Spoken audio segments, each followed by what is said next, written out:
For the past 3 years, I've been documenting my journey to create my dream indie game, Even Heroes Die. It's kind of a weird blend of a roguelike, procedurally generated world, with a Metroidvania-based progression system that sees you picking up different sets of power-ups on each run. It's also got some DNA from Majora's Mask and Outer Wilds, in that the player character is trapped in a fixed time loop and has to race against his own demise. The main thing I've been working on these past few months is boss fights. The game is divided up into 3 major areas, each with its own boss battle.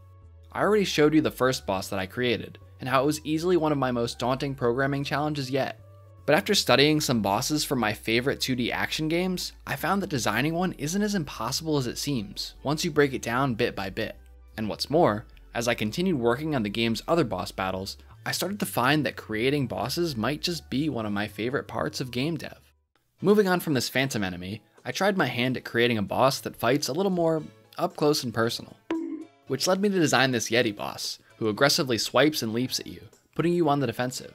Then I designed the thief to be tiny and nimble, dancing and hopping around while hurling kunai and boomerangs at you. Now, the thief is a pretty special boss because you won't find him in any one specific area. Rather, in any given run, he'll always replace the second boss you would normally encounter. This is because, like you, he's also actively hunting down these bosses in search of the relics that they hold. By the time you clear your second dungeon, you'll have taken long enough for the thief to hunt the boss down himself and take his place. There's also quite a bit of story significance to the thief's identity and goals, but I'll leave that for you to discover on your own. What I really like about the thief boss is that he adds more nuance to the choice of what order to tackle areas in. Since the game will get progressively harder as time goes on, you might want to get your least favorite boss out of the way first. And if you don't want to fight a boss at all, you can complete their dungeon second and let the thief kill the boss for you. This also gives you a chance to evaluate your build after finishing the first boss and decide which of the 2 remaining bosses would be a better match for the build that you're trying to create. Moving on from the thief is my favorite battle that I've designed so far, and the focus of this video, the factory boss fight. Growing up, factory-themed levels were always some of my favorite places in platforming video games. There was something that fascinated me about the cold, lifeless automation of it all. The conveyor belts, the crushing walls, the spinning gears and moving platforms. Being located in my favorite kind of area, and being the last of the main bosses left to design, I wanted to go all out on this one. Part of the fun for me in developing this game is tackling progressively harder challenges to become a better programmer and game developer. So with a few bosses already under my belt, I decided to go outside of my comfort zone and try my hand at designing a double boss fight. Because everyone loves those. To start off, I played some video games. Okay, now what? I started hunting down dual bosses in all of my favorite games, and taking notes on my experiences.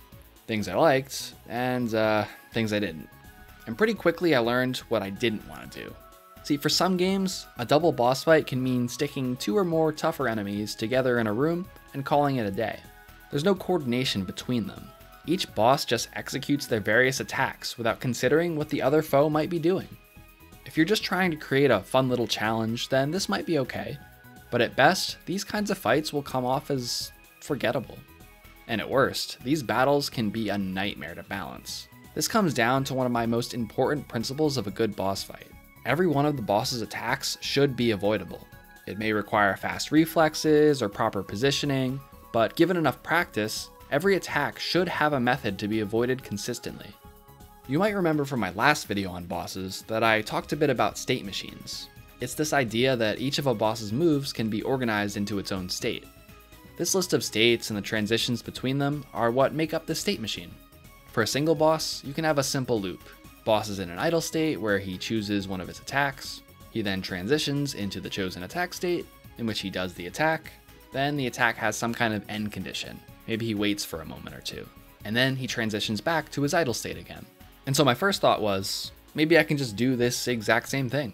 Except after a boss finishes his attack, instead of choosing another, he lets the other boss take a turn. Like a gentleman.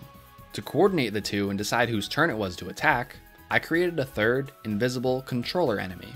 You can think of him kind of like a puppet master that tells one of the bosses to perform an attack, and then once he's done, tells him to sit tight, while the other boss does the same thing. And believe it or not, this actually didn't feel too bad. Some games actually do follow this structure. Notice here how one boss pops in, does an attack, and then leaves. And then the other boss pops in and does the same thing. You might be thinking that this doesn't really sound much different from a single boss fight. And you'd be right, it's really not any harder. But from a player's perspective, there's a certain intimidation factor of swapping back and forth between foes. It's a trick that can be used to great effect to make a fight feel more frantic and unpredictable than it actually is. Now, I could have stopped there, but I wanted something that felt a little bit more challenging. I really want you guys to feel like you're getting mugged. So I keep going back to this Mantis Lords fight in these devlogs because it's such a simple yet elegant example. Here we'll actually look at the Sisters of Battle, the hard version of the fight, to really illustrate my point. They're not really performing any moves that you aren't already familiar with, and while you can see they're often taking turns attacking, they aren't really waiting for each other to finish their attack before starting their own. There's a little bit of overlap. This makes the fight feel a lot less choppy, with each attack seamlessly transitioning into the next. Some of Hollow Knight's most memorable battles make use of this trick, and it can make them feel more like an elegant dance than a battle. So taking what we just saw, let's try something. What if instead of having to wait for boss A to finish his attack before giving boss B an order, we let each boss decide if the other one can attack? You can think of it like holding a talking stick or a baton. You can only initiate a new attack if you're holding the baton. You can also only initiate a new attack if you're in your idle state, as in you've completed your previous attack. I like this solution because it lets us decide at the level of the individual attack how frantic we want to let the battle get. If it's a simple move like a horizontal dash, the boss can give the signal partway into the dash to create those overlapping attacks. If it's a more complex move, like a screen covering laser, we can have him wait until the full move is just about done before passing the baton. This helps prevent a scenario where we create two attacks that are impossible to be dodged at the same time. So here you can see in this case, the yellow boss is firing a few energy blasts, but before this move is done, the green boss now initiates his attack as these energy balls make their way across the screen. You might have noticed that I've been keeping the individual attacks pretty simple so far. Since we're going to be throwing out these attacks in pairs, they'll always feel harder to dodge together than they will in isolation. Even just having two bosses on screen at the same time is an extra mental load that will make the fight feel a lot more intimidating than it really is. Now you have two enemies to follow on screen, two different attack patterns to look out for, even two health bars to keep track of. At the end of the day, we still want the fight to feel fair, and making the individual attacks easier to learn will go a long way towards that. One last thing to consider in a dual boss fight is the win condition. Win condition. Do the bosses share the same health bar, or do they each have their own?